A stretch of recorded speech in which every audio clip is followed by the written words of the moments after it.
నాగూర్ బాబు గారు హైకోర్టు. నాగూర్ బాబు గారు ప్రస్తుతం సెన్సేషనల్ కేసులో ఆయన పేరు మారుమోగుతుంది. అదే యూట్యూబర్ హర్షకి మీద కంప్లైంట్ ఇచ్చిన బాధితురాల తరపు కేసు వాదిస్తుంది.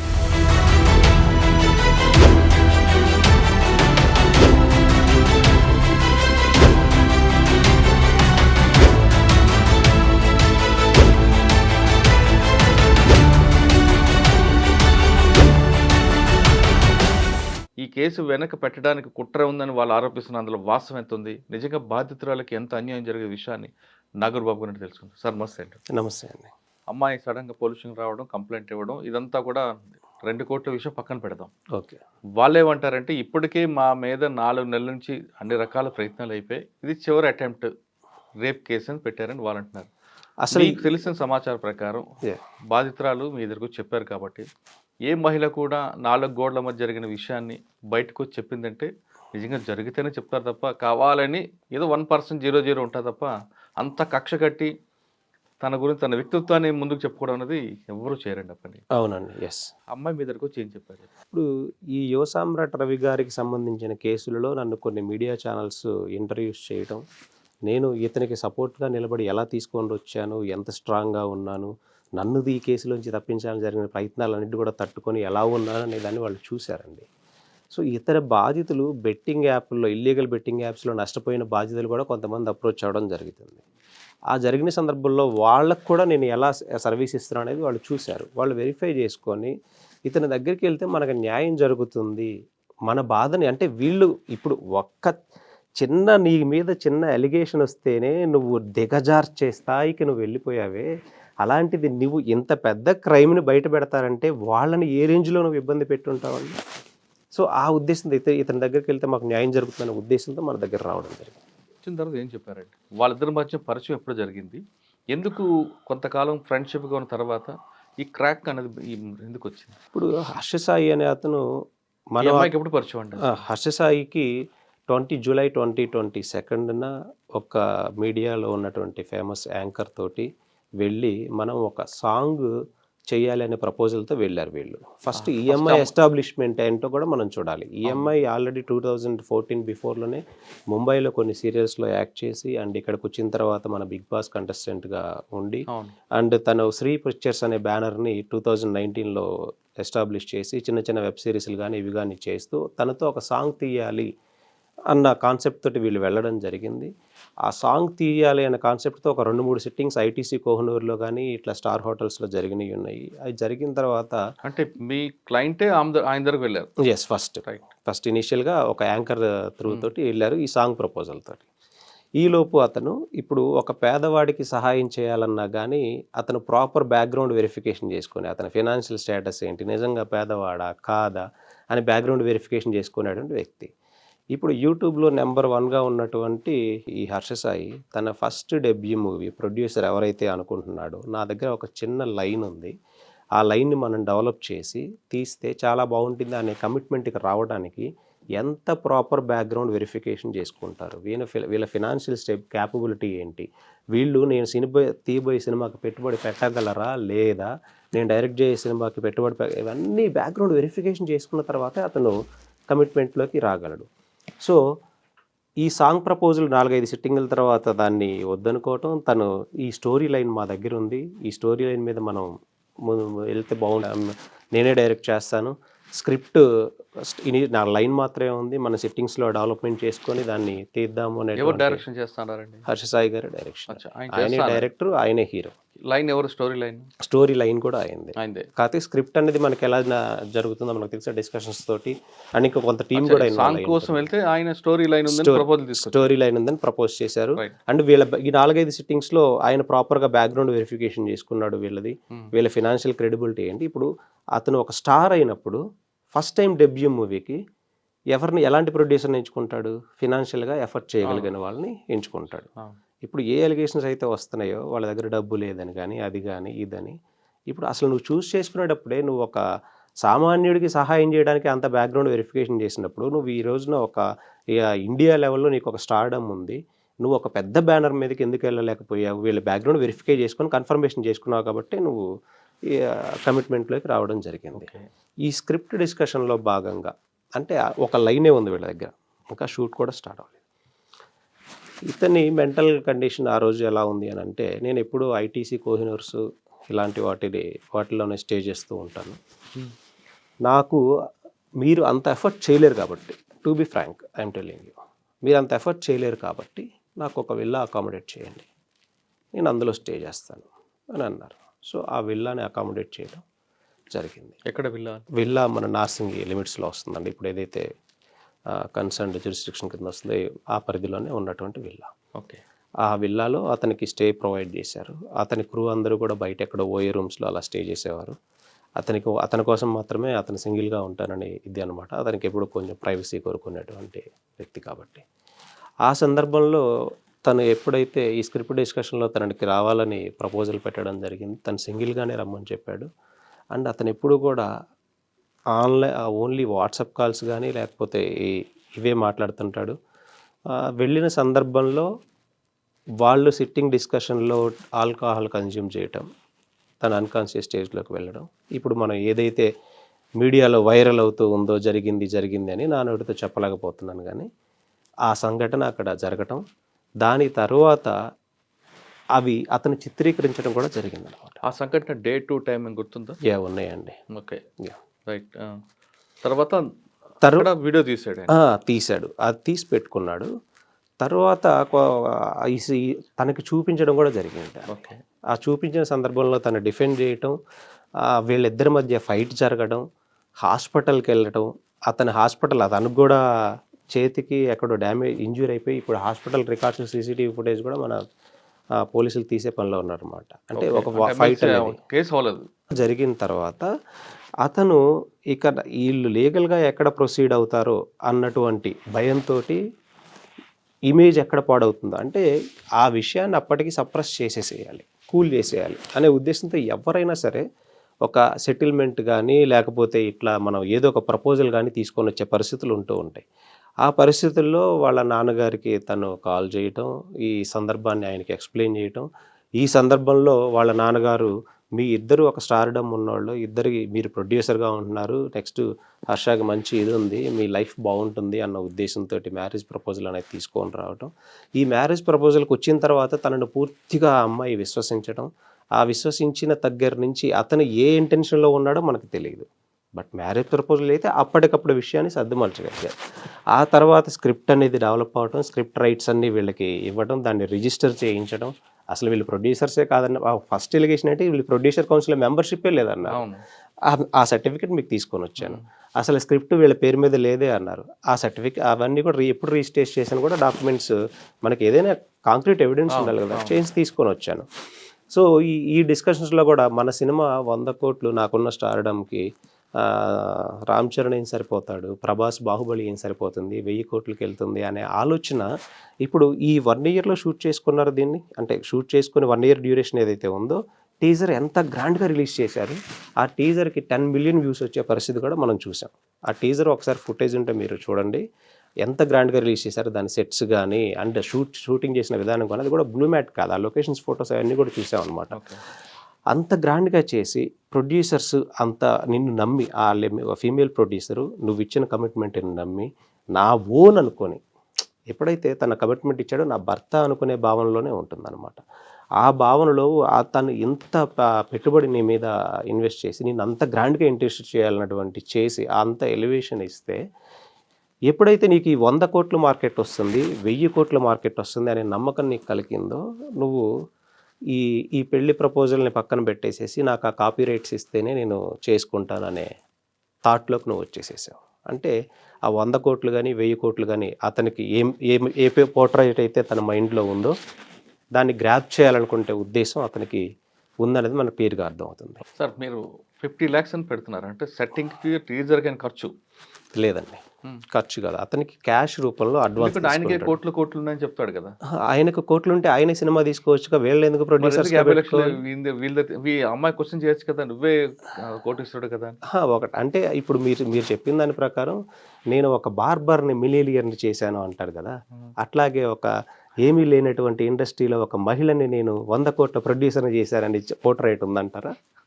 కాదు, ఏమని అడిగాడు, దేనికోసం అడిగాడు 50 lakhs? అతను అడగలేదండి, అతను స్టార్టింగ్లోనే ఇచ్చేసేసారు. ఇప్పుడు అతను వచ్చి విల్లాలో అకామిడేట్ చేసి స్టే చేయాలంటే అతనే ఊరకరాడు కదండి. అతను ఒక బెట్టింగ్ మాఫియాకి సంబంధించిన ఒక యాడ్ చేస్తే కోట్ల రూపాయలు తీసుకునేటువంటి సిచ్యువేషన్. ఇతను బెట్టింగ్ మాఫియా అనే విషయం అమ్మాయికి తెలుసా ముందు? యా తెలుసు.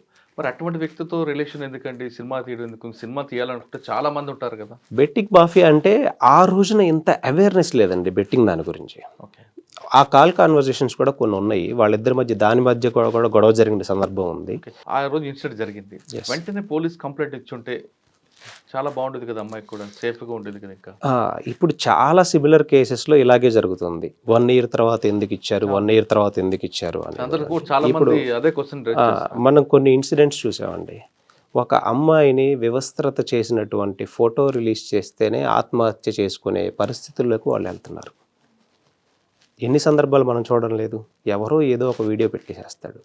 ఇతని దగ్గర తనకు సంబంధించిన ప్రైవేట్ వీడియోస్ని పెట్టుకొని బ్లాక్మెయిల్ చేస్తుంటే తన సిచ్యువేషన్ ఏంటి, మెంటల్ కండిషన్ ఏంటి, సమాజంలో తనకు ఉండేటంటే ఆ పాయింట్ ఆఫ్ వ్యూలో ఒక రకంగా ఆలోచించవచ్చు. అట్ ది సేమ్ టైం దాన్ని వాళ్ళు లీగల్గా వాళ్ళ మధ్య ఫైట్ జరిగి అండ్ హాస్పిటల్ రికార్డ్స్ వీటిని వెళ్ళి అంత రప్చర్ జరిగిన తర్వాత లీగల్గా వెళ్ళబోయే సమయంలో దీన్ని కాంప్రమైజ్ చేసుకోవాలన్న ఉద్దేశంతో వాళ్ళ నాన్నగారిని ఇంట్రడ్యూస్ చేసి మ్యారేజ్ ప్రపోజల్స్ అన్నీ పెట్టి ఇప్పుడు ఎవరైనా కన్విన్సింగ్ అనే ఆవిడ బెండ్ ఏంటంటే నమ్ముతాను. వాళ్ళ నాన్నగారు ఇష్యూ పెద్దది కాకుండా పెళ్లి చేస్తాను ముందుకు వచ్చుంటే ఏ అమ్మాయికైనా కావాల్సింది కాబట్టి చేసుకుంటున్నాడు అని నమ్మొచ్చు. కానీ ఫస్ట్ వెర్షన్ లో ఒక ఆడపిల్ల అలాగా ధైర్యం కోల్పోవడం, సమాజం కోసం తలదించుకోవడం అంటే నేను నమ్మను. చేయకూడదని కూడా బాధిస్తా. ఎందుకంటే ఎవరికైనా అలా చేస్తేనే రెండో వాడికి మగవాడికి చెప్పుతో కొట్టినట్టు సమాధానం వస్తుంది. ఏమవుతుంది రా అని పిలిస్తే ఆ రోజు మొత్తం సమాజం అంతా కూడా కేవలం మహిళలే కాదు మగవాళ్ళు కూడా సాక్షిసాయికి వ్యతిరేకంగా ఉండేవారు, ఈ అమ్మాయికి అండగా ఉండేవారు. సెకండ్ వెర్షన్ కి బెండ్ అయిందని అనుకుందాం. సెకండ్ వెర్షన్ బెండ్ అయిన తర్వాత కూడా ఇంత గ్యాప్ లేకుండా వెంటనే ఆ ఇష్యూ సాల్వ్ అయ్యి ఉంటే ఇప్పుడు కూడా సమాజం చాలా మంది అంటే అమ్మాయికి సపోర్ట్గా ఉన్నారు కాదనట్లేదు, ఇంకా ఎక్కువ మంది ఆమెకి వెనకుండేవారు. అంటే గ్యాప్ అంటే ఆ ఇన్సిడెంట్ జరిగిన తర్వాత స్క్రిప్ట్ జనరేషన్ కోసం అని స్క్రిప్ట్ అని నెక్స్ట్ ఈ మూవీ టేజర్ షూట్ చేయడం అని అంటే తను ఓన్ చేసుకొని తనతో గంటలు మాట్లాడిన కొన్ని డిస్కషన్స్ కానీ ఇప్పుడు ఎలా ఉంటాయి అంటే ఆ సినిమాలో తనే హీరోయిన్, తను బాంబేకి సంబంధించిన ఆమె కూడా తెలుగు సరిగ్గా రాదు.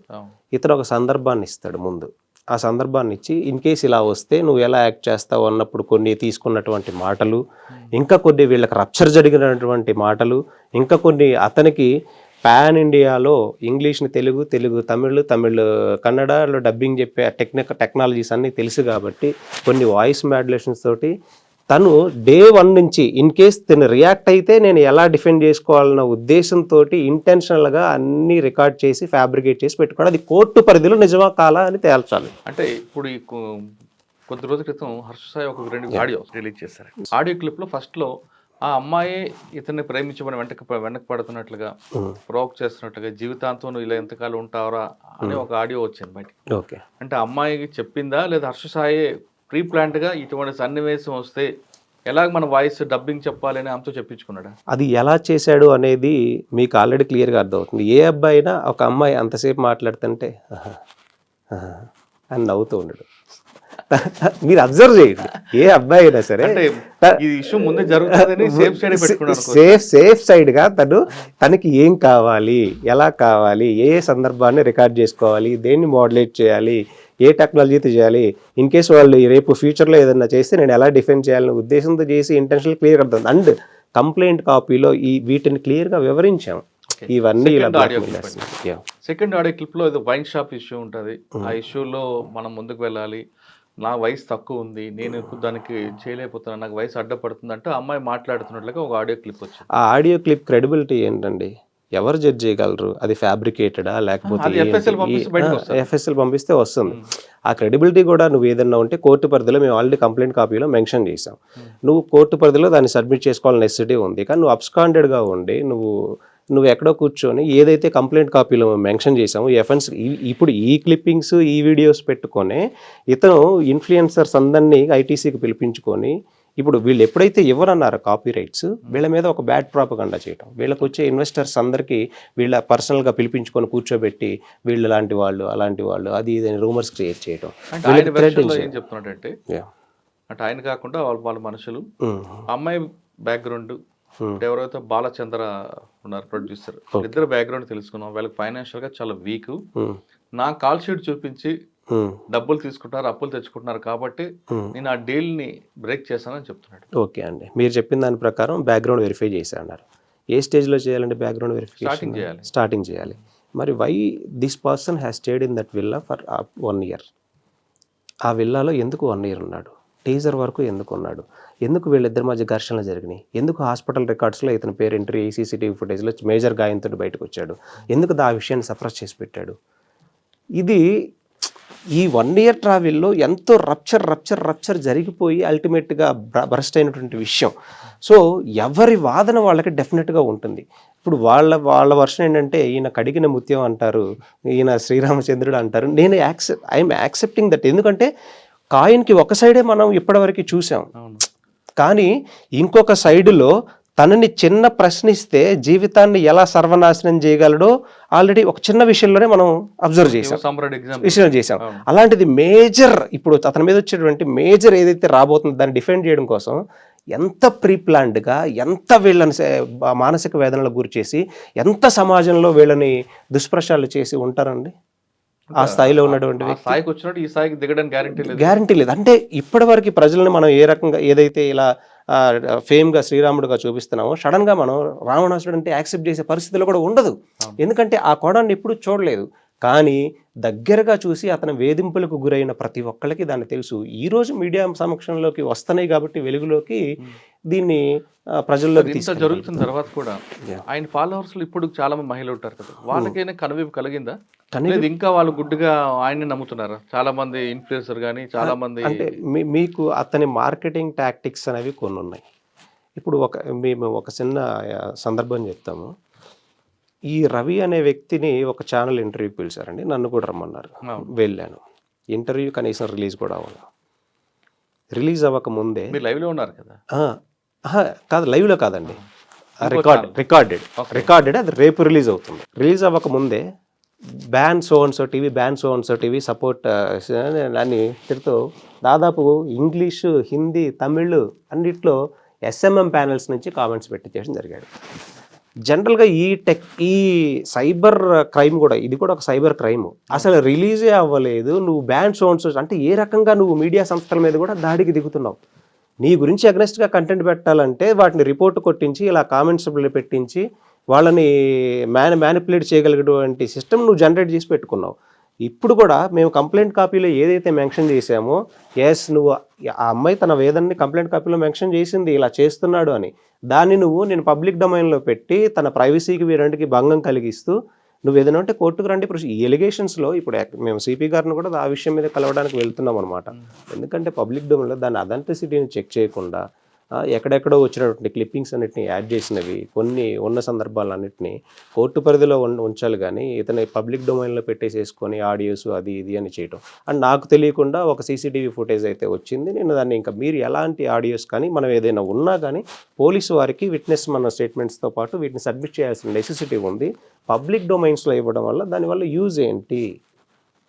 దీని మీద ఇంకా ప్రొలాంగ్ అవుతుంటుంది. లీగల్గా వెళ్దామన్న ఉద్దేశంతో నేను అక్కడతో ఆపేసాను అనమాట. అంటే కేసుకి పక్కదో పట్టే వ్యవహారం జరుగుతుంది తప్ప బాధితురాలకి న్యాయం జరిగే రకంగా జరగట్లేదు. ఇంకొకటి కంప్లైంట్ ఏంటో తెలియదు, FIR కాపీ ఎవరి దగ్గర లేదు, కానీ మీడియాలో ఏమొస్తుందంటే 2 కోట్లు తీసుకొని మోసం చేశాడు అనే డైవర్షన్ వస్తుంది. అసలు మెయిన్ విషయాన్ని డైవర్ట్ చేయడం.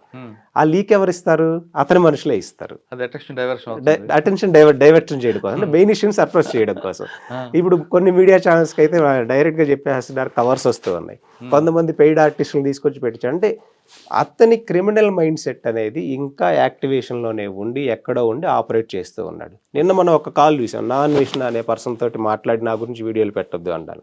ఇంకొక పర్సనల్కి మెయిల్ పెట్టేసేసి మీకు ఇంత అమౌంట్ ఇస్తాను, మీరు దీని మీద కంటెంట్ చేయొద్దు అని చెప్పడం. అంటే ఎంత మ్యానిపులేషన్ చేస్తాడు బ్యాక్గ్రౌండ్. అతను ఎంత ఆర్గనైజ్డ్గా చేస్తున్నాడు చూడండి. డబ్బులు ఉన్నాయనా? డబ్బు ఉంది, ఇంకా వెనక ఏం సపోర్ట్ ఉందో నేనైతే ఏముండదు, డబ్బు ఉంటే అది ఆటోమేటిక్గా అది మీరు చెప్పేశారు ఓపెన్గా. Okay sir. ఇప్పుడు అమ్మాయి మెయిన్ డిమాండ్ ఏంటి? అమ్మాయి మెయిన్ డిమాండ్ ఎక్కడ నేను పెట్టిన డబ్బులు ఇప్పించమనో, లేకపోతే నేను ఇచ్చిన అడ్వాన్స్లు ఇప్పించమనో, లేకపోతే ఇంకోటి చేయమనో ఎక్కడా లేదు. నేను వీళ్ళు అసలు భయపడిపోయి ఎప్పుడో హైడ్ అయిపోయి ఉన్నాళ్ళు. కానీ ఫాదర్కి ప్రామిస్ చేశారు మధ్యలో. ఫాదర్ ఎందుకు డ్రాప్ అయ్యాడు ఆయన? ఫాదర్కి మళ్ళీ కాంటాక్ట్ లేరండి. వాళ్ళ ఫాదర్ గురించి నిన్న ఒక వచ్చింది, ఇతను కూడా సేమ్ క్రైమ్స్లో ఇన్వాల్వ్ అయి ఉన్నాడు అక్కడ. కానీ మరి ఫాదర్ ఇన్వాల్వ్మెంట్ లేనప్పుడు, అంటే ఫస్ట్ టైం ఇన్సూరెన్స్ ఇచ్చాడు అంతవరకు తప్ప తర్వాత లేదు కదా, మరి ఆయన పేరు ఎందుకు కంప్లైంట్లో వచ్చింది? ఆయన పేరు అని అంటే ఇక్కడ అతను చేసిన క్రైమ్ని సపోర్ట్ చేస్తూ ఒక ఫాల్స్ ప్రామిస్ చేస్తూ ఇచ్చిన దాన్ని సందర్భాన్ని మాత్రమే రాయడం జరిగింది. ఆయన ఏదో దాడి చేశాడనో లేకపోతే ఇంకోటి చేశాడనో రాయలా. అమ్మాయికి జరిగిన అన్యాయంలో ఇతని ఇన్వాల్వ్మెంట్ ఎంతవరకు ఉందో పరిశీలనలోకి తీసుకొని ఇచ్చినటువంటి వ్యక్తి. అండ్ ఈ రికార్డింగ్ ఇప్పుడు మీకు చిలకలగూడలో ఒక అడ్రస్ అని చెప్పానా? ఎవరి అడ్రస్ అండి అది? ఒక famous YouTuber Imran address. Ravi ఇచ్చిన కంప్లైంట్లో. ఈ కంప్లైంట్లో కూడా అతనే సిమిలర్గా ఉంటాడు. అతను కూడా ఈ రికార్డింగ్స్ అన్ని తీసుకొని స్ప్రెడ్ చేయడంలో అండ్ సెలబ్రిటీస్ దగ్గరికి వెళ్ళడంలో, వాళ్ళని డిఫేమ్ చేయడంలో, అంటే వీళ్ళని అసలు వాళ్ళంతటా వాళ్ళు సూసైడ్ చేసుకొని చచ్చిపోయే స్టేజ్ వరకు తీసుకెళ్ళడానికి అతను సిద్ధపడిపోయి ఉన్నాడు. ముందుకు ఇమ్రాన్ మీద కూడా కేసు అయిందా? ఇమ్రాన్ మీద కూడా అయిందండి. ఓకే, ఇమ్రాన్ ఇప్పుడు మీడియాలో మనకు వస్తే ప్రొజెక్షన్ వస్తే ఎలా రావాలి? బాధితురాలకు జరిగిన అన్యాయం ఇది. ఇప్పుడు మనం జానీ మాస్టర్ గారి కేసు విషయం చూసాం. ఎఫ్ఐఆర్ కాపీ అనేది రిలీజ్ అయింది, దాని మీద డిస్కషన్ జరిగింది. సో దాన్ని అలాంటి డిస్కషన్ ఇతను ముందుగానే గెస్ కొట్టేసేసి డీవియేట్ చేయడం కోసం చేసినటువంటి ప్లాన్. ఇప్పుడు హిడెన్లో ఉన్నాడు, ఎక్కడెక్కడి నుంచో పంపుతున్నాడు. యాక్చువల్గా ఒక విక్టిమ్ గురించి తన ఎప్పుడైతే ఈ సెక్షన్స్లో ఉన్నప్పుడు పర్టికులర్గా ఈ మీడియాలో తన నేమ్ కూడా తీసుకునేటువంటి సిచ్యువేషన్స్ ఉన్నాయన్నమాట. ఈ కంప్లైంట్ కాపీలో కూడా విక్టిమ్ అనే రాస్తారు మనకి, మీరు చూస్తే తన నేమ్ తీసుకోరు. కానీ అలాంటి సందర్భాల్లో నువ్వు ఏదైతే ఇంతకాలం చేసి ప్రాపగాండా చేసి బ్లాక్మెయిల్ చేస్తూ వస్తున్నావో, ఏదైతే కంప్లైంట్ కాపీలో ఉందో దాన్ని మేము ఏదైతే ఫ్యాబ్రికేటెడ్ అని మేము చెప్తూ ఉన్నామో, ఏదైతే కొన్ని డబ్బింగ్స్ ఉన్నాయని చెప్తున్నామో, ఏదైతే కొన్ని స్క్రిప్టెడ్గా నువ్వు నేరేటివ్ చేయించుకుని చెప్తున్నావో, అవన్నీ నువ్వు ఎక్కడో కూర్చొని నేను చేయగలనని చేసి ఇంకా నేను సమాజంలో మంచివాడిని పోర్ట్రేట్ చేసుకోవాలనే ఉద్దేశంలోనే ఉన్నావు. ఆయన చేస్తే కాదు కదా, సొసైటీ చెప్పాలి, పోలీసులు చెప్పాలి. అవును. రైట్. ఇప్పుడు అమ్మాయి డిమాండ్ ఏంటి? అమ్మాయి డిమాండ్ నాకు న్యాయం చేయమని అడుగుతుంది. తనకి ఎలాంటి డబ్బు ప్రస్తావన కానీ ఇది కానీ అంటే అంత పెళ్లి కావాలంటుందా? పెళ్లి ఇంకెందుకండి పెళ్లి? ఇప్పుడు బ్యారేజ్ బ్రేక్ చేశాడు, డబ్బు ఇన్వెస్ట్మెంట్ పెట్టి చేయించుకున్నాడు, నెక్స్ట్ తనని ఎన్ని రకాలుగా బ్లాక్మెయిల్ చేయాలో అన్ని రకాలుగా చేసేసాడు. ప్రొడ్యూసర్స్ని డిఫేమ్ చేయడం కోసం కానీ, కాపీ రైట్స్ తీసుకోవడం కానీ ఇంత చేసిన తర్వాత ఇంక ఇప్పుడు మళ్ళీ పెళ్లి ప్రపోజల్తో ఆ అమ్మాయికి న్యాయం అంటే చట్ట పరిధిలో తనకి ఏ శిక్ష పడుతుందో, తను గిల్టీ అని ప్రూవ్ అయిన తర్వాత అది కోరుకుంటుంది. మరి బాలచంద్ర గారి రోల్ ఏంటి? ఆయన ఇదంతా నడిపిస్తున్నాడని ఆయన పేరు కూడా వచ్చింది. ఏమండి, ఆయన కూడా కష్టపడి ఇండస్ట్రీలో నుంచి పైకి వచ్చినటువంటి వ్యక్తి అని మనకు అర్థమవుతుంది. అండ్ నిన్న ఒక ఇంటర్వ్యూలో కూడా ఆయన చాలా ఎమోషనల్ అయిపోయి, నేను ఇతనికి కొన్ని మెసేజ్లు పెట్టడం, మీరు పెట్టే హెరాస్మెంట్ వల్ల నాకు సూసైడల్ థాట్స్ వస్తున్నాయండి, ఇంత మేము స్ట్రగుల్ అవుతున్నామండి, ఈ డిస్కషన్ అంతా జరగడం నడుస్తుంది. అంటే తను కో ప్రొడ్యూసర్ అండి ఆ మూవీకి. బాలచంద్ర గారి background event manager. Event manager ఆయన మీద కూడా గతంలో కొన్ని కేసులు ఉన్నాయి, అవి కూడా బయట తీయండి, ఈయన కూడా క్రిమినల్ బ్యాక్గ్రౌండ్ అంటూ వాళ్ళ తరపున మనుషులు అంటున్నారు. అతని మీద కేసులు ఉంటే తీసుకున్నాడు, ఎఫ్ఐఆర్ కాపీలు తీసుకున్నాడు, మనం వెరిఫై చేద్దాం బ్యాక్గ్రౌండ్స్ ఏంటో. ఇప్పుడు నేను అదే చెప్తున్నాను మీకు. ఈ హర్షసాయి మీద కొన్ని కంప్లైంట్స్ ఉన్నాయని అవన్నీ పట్టుకొని నేను ఎలా అయితే వచ్చానో, FIR copies, please bring that FIR copies. కానీ అమ్మాయి డిమాండ్ ఏంటి? ఖచ్చితంగా ఆయన శిక్ష పడాలి. అండ్ మేము ఈ ఆడియోలు మన దగ్గర ఉన్న ఇవన్నీ కూడా రిలీజ్ చేసి పబ్లిక్ డొమైన్లో పెట్టి రప్చర్ చేయాల్సిన నెసెసిటీ లేదు కాబట్టి, ప్రాపర్ లీగల్ ప్రొసీజర్తో వెళ్ళాలనుకున్నాం కాబట్టి పోలీసు వారికి విట్నెస్ స్టేట్మెంట్స్ ఇవ్వడం కానీ, అండ్ మా దగ్గర ఉన్న సాక్ష్యాధారాలు త్రూ నోటీస్ ద్వారా ఇవ్వడం, ఇవన్నీ జరుగుతున్నాయండి. కానీ ఎందుకు మేము మీడియాలోకి వచ్చి రప్చర్ చేసే నెసెసిటీ ఏముంది? అమ్మాయికి అన్యాయం జరిగిందనే నేను నమ్ముతాను. కానీ కొంతమంది మాత్రం ఒక సెక్షన్ ఆఫ్ పీపుల్ ఏమంటారంటే, ఎప్పుడు సంవత్సర క్రితం జరిగితే ఇప్పుడు రావడం వెనక ఉద్దేశం ఏంటి? డబ్బులు డిమాండ్ అయినా అవ్వాలి, లేదా ఇంకొక ఇష్యూ అయినా అవ్వాలి, వాళ్ళిద్దరు మధ్యన చెడింది కాబట్టే ఇప్పుడు అమ్మాయి ముందుకు వచ్చింది, ఇది ఒక ఫ్యాషన్ అయిపోయింది అంటూ ఒక సెక్షన్ ఆఫ్ పీపుల్ అంటుంటారు. అటువంటి వాళ్ళకి మీరు సమాధానం ఏంటి? అంటే ఉంటుంది ఈ అమ్మాయి కేసు కదా జనరల్గా. ఈ విషయంలో జనరల్గా మనం చూసుకుంటే ప్రొడ్యూసర్ ఎవరండి? విక్టిమ్. డబ్బు పెట్టింది ఎవరండి? విక్టిమ్. గ్రాండ్గా లాంచ్ చేసింది ఎవరండి? విక్టిమ్. కాపీ రైట్స్ ఎవరి దగ్గర ఉన్నాయండి? విక్టిమ్. 100 కోట్లు ఎవరికి వస్తాయండి? ప్రొడ్యూసర్కి వస్తాయి. ఇంకెందుకండి అతని దగ్గర నుంచి 2 కోట్లు తీసుకోవాల్సిన నెసెసిటీ? మనం డబ్బు కావాలనుకుంటే అతనుకున్న ఫేమ్ యూజ్ చేసుకుని నెట్‌ఫ్లిక్స్ వాళ్ళు కూడా అగ్రీమెంట్‌కి వచ్చారని వాళ్ళే చెప్తున్నారు. ఈ స్క్రిప్ట్ ఇచ్చేసి వీళ్ళు చేసుకున్నా గానీ వీళ్ళకి కావాల్సిన అమౌంట్స్ వస్తాయి. కేవలం ఇది స్క్రిప్ట్ తను గ్రాప్ చేసుకొని డబ్బు చేసుకోవాలన్న ఉద్దేశంతోటి అంటే వీళ్ళని నా సైడ్ క్వశ్చన్ అది కాదండి. ఈ విధంగా గ్యాప్ తీసుకున్న తర్వాత రేప్ కేసులో సంవత్సరం తర్వాత బయటికి రావడం అనేది ఒక సెక్షన్ ఆఫ్ పీపుల్ ఏమంటారంటే ఇదంతా ఇద్దరి మధ్యన ఏదో జరిగింది. ఇద్దరు కలిసే తిరిగారు, కలిసే అన్ని ఎంజాయ్ చేశారు, ఎక్కడో డబ్బుల ధర క్లాష్ వచ్చింది, అందుకు బయటకు వచ్చింది అనే వాళ్ళు కొంతమంది ఉంటారు. ఓకే. వాళ్ళకి మీరు ఇచ్చే మెసేజ్ ఏంటి? వాళ్ళకి నేను ఒకటే అంటుంది ఈ అమ్మాయి విషయం కాదు, ఒక జనరల్‌గా సంవత్సరం తర్వాత కాదండి. ఒక క్రైమ్ జరిగినప్పుడు 10 సంవత్సరాల తర్వాత అయినా సరే ఆ అమ్మాయి వచ్చే మనకి ఇండియన్ కాన్స్టిట్యూషన్ ప్రకారం మనకు డెఫినెట్‌గా ఉంది లాస్ ప్రకారం. అంటే 10 సంవత్సరాల క్రితం నేను మర్డర్ చేశాను. నేను దాన్ని మర్చిపోయేసేసాను. నేను అటు చేసిన వాడిని సబ్మిట్ చేశాను. తర్వాత మళ్ళీ ఎక్కడో ఒక 10 సంవత్సరాలు కలిసి ట్రావెల్ చేశాం. నేను ఆ మర్డర్‌ని ఈరోజు నేను పోలీస్ వారికి రిపోర్ట్ చేయకూడదు అనే ఏమన్నా రూల్ ఏమన్నా ఉందా మనకి? లేదు. లేదు. సేమ్ ఇది కూడా అలాంటి ఇన్సిడెంటే. నువ్వు ఈ ప్రతి విషయంలో కూడా ఏదైనా కేసు దాకా వెళ్తుందంటే బిఫోర్ అదొక సెటిల్మెంట్ అనే ప్రాసెస్ జరిగిద్ది బ్యాక్‌గ్రౌండ్. సో ఆ బ్యాక్‌గ్రౌండ్ సెటిల్మెంట్ ప్రాసెస్‌లో జరిగిన పెళ్లి అనే ప్రపోజల్ రావడం వల్ల తను ఆగిపోవడం జరిగింది. అండ్ వాళ్ళ ఫాదర్ కూడా ఇన్వాల్వ్ అవ్వడం వల్ల తను ట్రస్ట్ చేయడం జరిగింది. తర్వాతనే తన మీద ఎంత ఇన్వెస్ట్‌మెంట్ గానీ ఇంత ఇది పెట్టడం జరిగింది. డెఫినెట్‌గా మనం ఇది ఈ కోణంలో వాళ్ళ ఫాదర్ చూడాలి. మళ్ళా ముందుకొచ్చి వీళ్ళిద్దరికి మ్యారేజ్ చేస్తామని వచ్చారు ప్రపోజల్. యాహ్! అమ్మాయి వెర్షన్ ఏంటి? అమ్మాయి డెసిషన్ పెట్టి ఆధారపడి ఉంటుందండి అది. తన వర్షన్ ఏంటి అనేది నాకైతే నీకేం కావాలమ్మా? ఇలా ఏదన్నా సెటిల్మెంట్ అని వస్తారు తర్వాత. కొంతమంది అప్రోచ్ అవుతారు. పెద్ద పెద్ద రాజకీయ నాయకుల చేత ఫోన్లు చేయిస్తారు. లేకపోతే ఆఫీసర్ చేత అప్రోచ్ అవుతారు. నీ వర్షన్ ఏంటి అంటే నాకు ఏమీ వద్దు. నేను విసిగిపోయాను. నాకు సూసైడల్ థాట్స్ కూడా వచ్చి నేను ఆ స్టేజ్‌కి కూడా వెళ్ళాను. ఇక ఈ హెరాస్మెంట్ భరించే పరిస్థితిలో నేను లేను. నాకు అతనికి శిక్ష పడితే చాలు అన్న వర్షంలోనే ఉన్నారు. డబ్బు ఈ రోజు కాకపోతే రేపు సంపాదించుకుంటారు. తన ఈ వర్షన్. తరహా కేసులు చాలా కేసులు చూసుంటారు మీరు కూడా. యాహ్! స్టార్టింగ్ అంటే సెలబ్రిటీ మీద జరిగిన కేసులు ఇటువంటివి కంప్లైంట్లు 370 అంటే రేప్ కేసులో ఓకే. స్టార్టింగ్లో హడావుడి ఉంటుంది. యాహ్! అమ్మాయి ఖచ్చితంగా ఈ అమ్మాయి కాదంటాను, మళ్ళీ మీకు రిపీట్ చేస్తున్నాం. హ్మ్. ప్రతి విక్టిమ్ కూడా నాకు న్యాయం కావాలి, నాలాంటి అన్యాయం ఇంకొకరు జరగకూడదు హ్మ్. అని ఖచ్చితంగా ఆ స్టాండర్డ్స్ తీసుకుంటారు. అవును. లాస్ట్కి వచ్చేసరికి ఆమె అష్టాలని అయిపోవచ్చు, విత్డ్రాడని ఇవ్వచ్చు, ఇంకో రకరకాలు జరుగుతుంటాయి. హ్మ్. ఈ మధ్యకాలంలో ఈ ప్రొసీజర్ పనిష్మెంట్ మాత్రం అవతల పార్టీకి జరుగుతుంది. హ్మ్. కానీ కంక్లూడ్కి వచ్చేసరికి కన్వర్షన్ రౌండ్ అది ఎక్విల్ అయిపోతుంటాయి. హ్మ్. మనం దీన్ని ఎందుకు అంటారు అదండి? అది మధ్యలో మీడియేషన్ ఎవరైతే చేస్తూ ఉంటారో, ఒపీనియన్ చేంజ్ చేయడానికి ఎలాంటి ప్రయత్నాలైతే చేస్తూ ఉంటారో, స్టార్టింగ్‌లో ఇప్పుడు ఒక బాధ అనేది ఒక రేంజ్‌లో ఉంటుంది. మధ్యలో ఎవరో ఒకళ్ళు ఇన్వాల్వ్ అవుతారు. కన్విన్స్ చేయడానికి ట్రై చేస్తారు. ఒక 10, 15 సిట్టింగ్స్ జరుగుతూ ఉంటాయి. లేదా వీళ్ళకి దగ్గరగా ఉన్నటువంటి వ్యక్తులతోటి ప్రపోజల్స్ రావడం జరుగుతాయి. అంటిల్ అతను గిల్టీ అని ప్రూవ్ అయిపోతారని డెసిషన్స్‌లో కూడా నేను ఈ ప్రపోజల్ తోటి వచ్చినప్పుడు అమ్మాయి కన్విన్స్ అయితే who am I? Right. Okay. ఆ మనం విధంగా చేయలేం. అనుకుందాం. స్టార్టింగ్లో ఉన్నంత బాధ క్రమేపీ తగ్గిపోవచ్చు. Yeah. రైట్. కానీ విక్టిమ్కి అక్యూజ్డ్ కాదు ఇలాంటి కేసులు చూసిన తర్వాత ఏమవుతుంది మహా అయితే మొదటి రోజు ఓకే ఒక 1 వీక్ మర్చిపోతారు జనాలు అని వాళ్ళు ఒక భరోసా వచ్చింది అనుకోండి. అటువంటి కేసులు చూసిన మరికొంతమంది ఇదే బాగుంది కదా ఈ ప్రొసీజర్ ఏమవుతుంది మహా అయితే ఇప్పుడు కొంతమంది ఉంటారు హర్ష కాపు ఇంకోళ్ళు మహా అయితే ఒక 4 రోజులు మీడియా మాట్లాడుతుంది, ఒక 2 నెలలు జైల్లో ఉందాం, తర్వాత అంతా మర్చిపోతాం యెస్. అనే ఒక మెసేజ్ పోతుంది కదా. అవును. మరి దానికి రెమెడీ ఏంటో?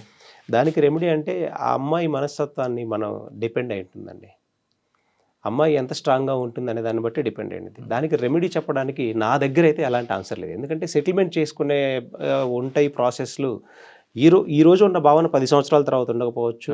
రేపు మధ్యలో ఉన్నటువంటి వ్యక్తులు తన దగ్గరికి ఎలాంటి ప్రపోజల్స్ అయినా తీసుకొని రావచ్చు. ఏదైనా జరగవచ్చు. అంటే ఒక అమ్మాయి జీవితంలో ఏదైనా జరిగే అవకాశాలున్నాయి. నేనేం ఆస్ట్రాలజన్ కాదు రేపేం జరగబోతుందని చెప్పడానికి. సో తను అల్టిమేట్‌గా మన క్లయింట్ డెసిషన్ బేస్ చేసుకొని ఉంటుంది ఏదైనా సరే. ఈ రోజు తీసుకున్న స్టాండ్ మాత్రమే నేను చెప్పగలను. ఓకే. మీ క్లయింట్‌కి ఇప్పుడు ఏమైనా సెటిల్మెంట్ వచ్చారనుకోండి వాళ్ళ వైపు నుంచి. ఓకే. సెటిల్మెంట్‌కి ఆవిడ అగ్రీ అవుతారా? లేదు ఖచ్చితంగా పనిష్మెంట్ కావాలంటారా? ఈ రోజు ఉన్న స్టాండ్ ప్రకారం అయితే ఇప్పటివరకు నేను తనతో మాట్లాడిన దాన్ని బట్టి తనకి న్యాయం కావాలి, నాకు ఎలాంటి సెటిల్మెంట్ అవసరం లేదు అన్న ఉద్దేశంలోనే తను ఉందండి. కానీ మిగతా ఇద్దరు ఎవరండి? బాలచంద్ర గారు వాళ్ళు. బాలచంద్ర గారు కూడా అండి. తను నిన్న మీడియా ముఖంగా చెప్పేశారు. సేమ్ ఇదే క్వశ్చన్ అయితే నాకు అవసరం లేదండి, నాకు కేవలం న్యాయం జరిగితే చాలు ఇప్పుడు మాత్రం. ఎందుకంటే సొసైటీలో ఇలాంటి వాళ్ళతో సెటిల్మెంట్ చేసుకొని నేను మళ్ళీ ఈ రోజు కాకపోతే రేపు కష్టపడి సంపాదించుకుంటాను నేను అనే వాదన తను కూడా చెప్పాడు. సార్ ఫైనల్గా చెప్పండి, కేసు నమోదు దాదాపు 3 రోజులు అయింది అనుకుంటా. సండే నాడు అయింది. అవును. సండే మండే 4 days అవుతుంది. అవును. 5th డే వాళ్ళ. Yes. ఇంతవరకు పోలీసు నుంచి ఏమైనా రియాక్షన్ ఉందంటారా అసలు ఆ కేసులో? లేదు మీ స్టేట్మెంట్ రికార్డ్ చేసుకోవడం ఇదే నడుస్తుందంటారా? స్టేట్మెంట్ రికార్డ్ చేయటం ఇదే ప్రస్తుతం నడుస్తూ ఉంది. మళ్ళీ మెడికల్ ఎగ్జామినేషన్ అని ఇవి జరుగుతూ ఉన్నాయి. పోలీసులు ఎఫర్ట్ కూడా పెడుతూనే ఉంటారు. కాకపోతే ఇతను ఎక్కడ ట్రేస్ అవ్వకుండా ఇతను ఎలా హైడ్ అవ్వగలడో అందరికీ తెలిసిన విషయం. ఎప్పుడు వాట్సాప్ కాల్స్లో కానీ అండ్ నాన్ వేసిన కాల్ చేసినా కానీ టెలిగ్రామ్లోనో లేకపోతే ఇన్స్టాగ్రామ్లోనో ఇలాంటి వాటిలో ఎక్కడో హైడ్ అయిపోయి ఉన్నటువంటి పర్సన్. సో తెలంగాణ పోలీసుల మీద ఇంకా నమ్మకం ఉంది. డెఫినెట్గా అరెస్ట్ చేస్తారనే భావన కూడా ఉందన్నమాట. అసలు హర్ష తప్పు చేయలేదు అనుకుందాం. మీ క్లయింటే ఒకవేళ మీకు రాంగ్ ఇచ్చారు, మరి ఆయన డైరెక్ట్గా పోలీస్ స్టేషన్కి వచ్చి నాకు ఆమెకి జరిగిన ఇది లావాదేవీ, నేను తప్పు చేయలేదు అని ప్రూవ్ చేసుకోవడానికి పోలీస్ స్టేషన్కి వస్తే పోలీసులు అరెస్ట్ చేస్తారా? ఇది చెప్పిన వెర్షన్ వింటారా? అరెస్టే చేస్తారండి. యాజ్ పర్ సెక్షన్స్ మనకి ప్రొసీజర్ ఫాలో అవ్వాలి కదండి. నువ్వు ఏదన్నా ప్రూవ్ చేసుకోవాలంటే కోర్టులో ప్రూవ్ చేసుకోండి, కానీ ప్రొసీజర్ అనేది ఇక్కడ ఒకటి ఉంది. కానీ అదే ముందు పోలీస్ స్టేషన్కి వస్తే బెటర్ కదా పారిపోవడం కన్నా. ఇప్పుడు ఇతను ఏదో నన్ను 4 నెలల నుంచి హింసిస్తానని చెప్తున్నారు కదా, నువ్వేలో కేసు పెట్టొచ్చుగా, నీ దగ్గర ఇవన్నీ ఉన్నాయని. ఎందుకు నువ్వు మరి 1 year సప్రెస్ అయ్యి ఎందుకున్నావు? నువ్వు 1 year వెళ్ళాలి ఎందుకున్నావు? ఇవన్నీ జరుగుంటే. సో 2 వైపులా మనం ఆలోచించాలి. అంటే ఈయన డైరెక్ట్గా ఇప్పుడు ఆయనకి మీరు అన్నట్లుగా పెద్ద పేరు ఉంది, రకరకాల మంచి ఆయనకు చూసి చాలా మంది ఫాలోవర్స్ ఉంటారు, చాలా ఆయన ఒక సేన యువ సేన ఉన్నాయి అనుకుందాం. వాళ్ళందరూ మనోభావాలు దెబ్బతినకుండా ఆయనే వచ్చి నిజాయితీగా పోలీస్ స్టేషన్కి వచ్చి ఎస్ నేను చేసింది ఇది, మీరు ఏవైనా యాక్షన్ చేసుకోండి అంటే ప్రూవ్ చేస్తే ఆయనకు మంచి పేరు వస్తుంది కదా. అక్కడ మీరు ఒక చిన్న ఎలిగేషన్ వేస్తేనే ఒకరిని రోడ్డు మీదకి లాగేసేసి, ఒక సంసారాన్ని రోడ్డు మీద లాగేసేసి, ఒక NRI పాస్పోర్ట్ క్యాన్సిల్ చేయించగలిగేసేసి చేసినటువంటి వ్యక్తి ఒక ఫేక్ ఐడెంటిటీ క్రియేట్ చేసుకొని అలాంటి వ్యక్తి వస్తాడు అనుకుంటున్నారా మీరు? అలా వచ్చుంటే ఈరోజు యువ సామ్రాట్ అనే వ్యక్తి తన ఉద్యోగాన్ని కోల్పోయి తన భార్య సమాజంలో భయపడుతుంది. ఒకవేళ వచ్చుంటే హర్షకి మంచి పేరు వస్తుంది, చెడ్డ పేరు వస్తుంది. వచ్చుంటే డెఫినెట్గా మంచి పేరు అండి. ఎందుకంటే ఫస్ట్ అసలు స్టార్ట్ అయింది ఇక్కడ కదా. ఏ విషయంలో చూసుకున్నా నువ్వు ఫైట్కే వెళ్తున్నావు, కానీ ఇక్కడ ఏంటంటే నేను చేసిన తప్పుని రియలైజ్ అవ్వలేకపోతున్నావు. నువ్వు రియలైజ్ అయ్యి ఉంటే ఈరోజు యువ సామ్రాట్ అనే వ్యక్తి మీద నువ్వు ఇన్ని కేసులు తప్పుడు కేసులు పెట్టించగలిగే వ్యక్తి కాదు. ఇలాంటి బ్లాక్ మెయిల్స్ వీళ్ళని చేయగలిగే కాదు, ఇలాంటి రూమర్ స్ప్రెడ్ చేయగలిగే మాత్రం హర్షకి బెనిఫిట్ ఉంటుంది. నిజంగా సమాజంలోకి అతను ముందుకు వచ్చేసేసి పోలీస్ స్టేషన్కి వచ్చి తను సరెండర్ అయ్యి నేను ఇది కోర్టు ద్వారా ప్రూవ్ చేసుకొని వచ్చాడు అనుకోండి, అది ఎంత పని. ఇప్పుడు నీ దగ్గర అన్న ఆధారాలు ఉన్నాయి అంటున్నావు, ఇన్ని అంటున్నావు, నువ్వు అన్ని ఈ రోజు మనకు అన్ని తెలిసిపోతాయి మనకున్న టెక్నాలజీ ప్రకారం. సో అతను చాలా ఈజీగా మనకి ప్రూవ్ చేసుకోవచ్చు. కానీ హైడ్ అయిపోయి తను ఏదైతే మనం కంప్లైంట్లో పెట్టామో తను ఏ క్రైమ్ అయితే కమిట్ అవ్వకూడదో నేను అది కమిట్ అయ్యి చూపిస్తున్నాడు. అది ఇంకా పెద్ద అఫెన్స్. ఇంకో తప్పుని కప్పించుకోవడం. ఇప్పుడు ఎలా అంటే యువ సామ్రాట్ కంప్లైంట్ ఇచ్చాడు కాబట్టి నేను ఒక ఫేక్ కంప్లైంట్ ఇవ్వాలి, నేను డబ్బు పెట్టి. ఇక్కడ లొంగలేదు కాబట్టి ఇంకో ఫేక్ కంప్లైంట్ ఇవ్వాలి, అక్కడ కూడా లొంగలేదు కాబట్టి నేను ఒక లీగల్ నోటీస్ ఒక అడ్వకేట్ ద్వారా పంపించాలి. సో నెవర్ కాంప్రమైజ్ అతను మైండ్ సెట్. ఇప్పుడు మీరు ఫస్ట్ యువ సామ్రాట్తో పరిచయం అయ్యారు. ఎస్ అండి. హర్ష బాధితులకి. అవును. ఇప్పుడు ఈ అమ్మాయితో పరిచయం అయ్యారు. ఈ రెండు చూసిన తర్వాత ఇంకా చాలా మంది వస్తున్నారు మీ దగ్గరికి. ఆల్రెడీ ఈ అమ్మాయి రాకముందే చాలా మంది బెట్టింగ్ యాప్ల వల్ల నష్టపోయి ఆత్మహత్య చేసుకున్నటువంటి బాధితులు కూడా వచ్చారండి. అంటే అది ఓకే, అమ్మాయిలు ఎవరు వస్తున్నారా మాకు కూడా ఈ విధంగా మోసం చేశాడని? ఇంతవాటికి రాలేదు. ఒకవేళ వస్తే మీ డోర్ తెరిచి ఉంటాయా, లేదు మాకు రెండిటితో చాలా బాబు అంటారా? డెఫినెట్గా అండి. బాధితులు ఎవరైనా ఈ అమ్మాయి కాదు, అంటే ఇతని బాధితులనే కాదు, అడ్వకేట్గా మన ప్రొఫెషన్ అది. ఏ క్లయింట్ అయినా మనల్ని అప్రోచ్, మన కాన్స్టిట్యూషన్ ప్రకారం ఈవెన్ కసపుకు కూడా అడ్వకేట్ని పెట్టుకునే ఛాన్స్ మనకి ఇచ్చింది. సో మన డెమోక్రసీ అది. మనకి డెఫినెట్గా ఎవరు వచ్చినా కానీ మనం డోర్స్ ఎప్పుడు ఓపెన్లోనే ఉంటాయి అడ్వకేట్కి. హర్ష సార్ ఇప్పటికైనా సరే తన వైపు నిజాయితీ ఉంటే పోలీస్ స్టేషన్కి వచ్చి సరెండర్ అయితే అతని పట్ల సమాజానికి కానీ అతనుకున్న ఫాలోవర్స్కి కానీ మంచి పేరు గౌరవం ఉంటుంది. లేదు తప్పించుకొని తిరిగితే ఇప్పటికైనా నార్సింగ్ పోలీసులు అతను పట్టుకొని జైలు పంపడం ఖాయం అంటున్నారు నాగూర్బాబు గారు. ఇప్పటికైనా హర్ష ఎక్కడున్నా సరే ఖచ్చితంగా పోలీస్ స్టేషన్ రావాల్సిందే. మీరు ఎంత పారిపోతుంటే పోలీసులు ఎంత వెనకపడి మీకు మరింత ఇబ్బంది పెట్టే అవకాశాలు కనిపిస్తాయి. కాబట్టి ఈ ఇష్యూకి ఇక్కడితో పోలీస్ స్టాప్ పెట్టాలంటే ఖచ్చితంగా మీరు రావాల్సి, మీ దగ్గర ఉన్న ఆధారాలు పోలీసులకు చూపిస్తే ఆ ఇష్యూ అక్కడితో క్లోజ్ అవుతుంది. కానీ పరిగెడుతున్న కొలిది పోలీసులు మరింత పరిగెట్టిస్తారు విషయం గతంలో చాలా కేసులు మనం చూసాం. ఇది నాగూర్బాబు గారితో ఎక్స్క్లూజివ్ ఇంటర్వ్యూ. వచ్చే వారం మరో విషయంలో మళ్ళీ కలుద్దాం. అంతవరకు నమస్తే. Thank you sir. Thank you so much.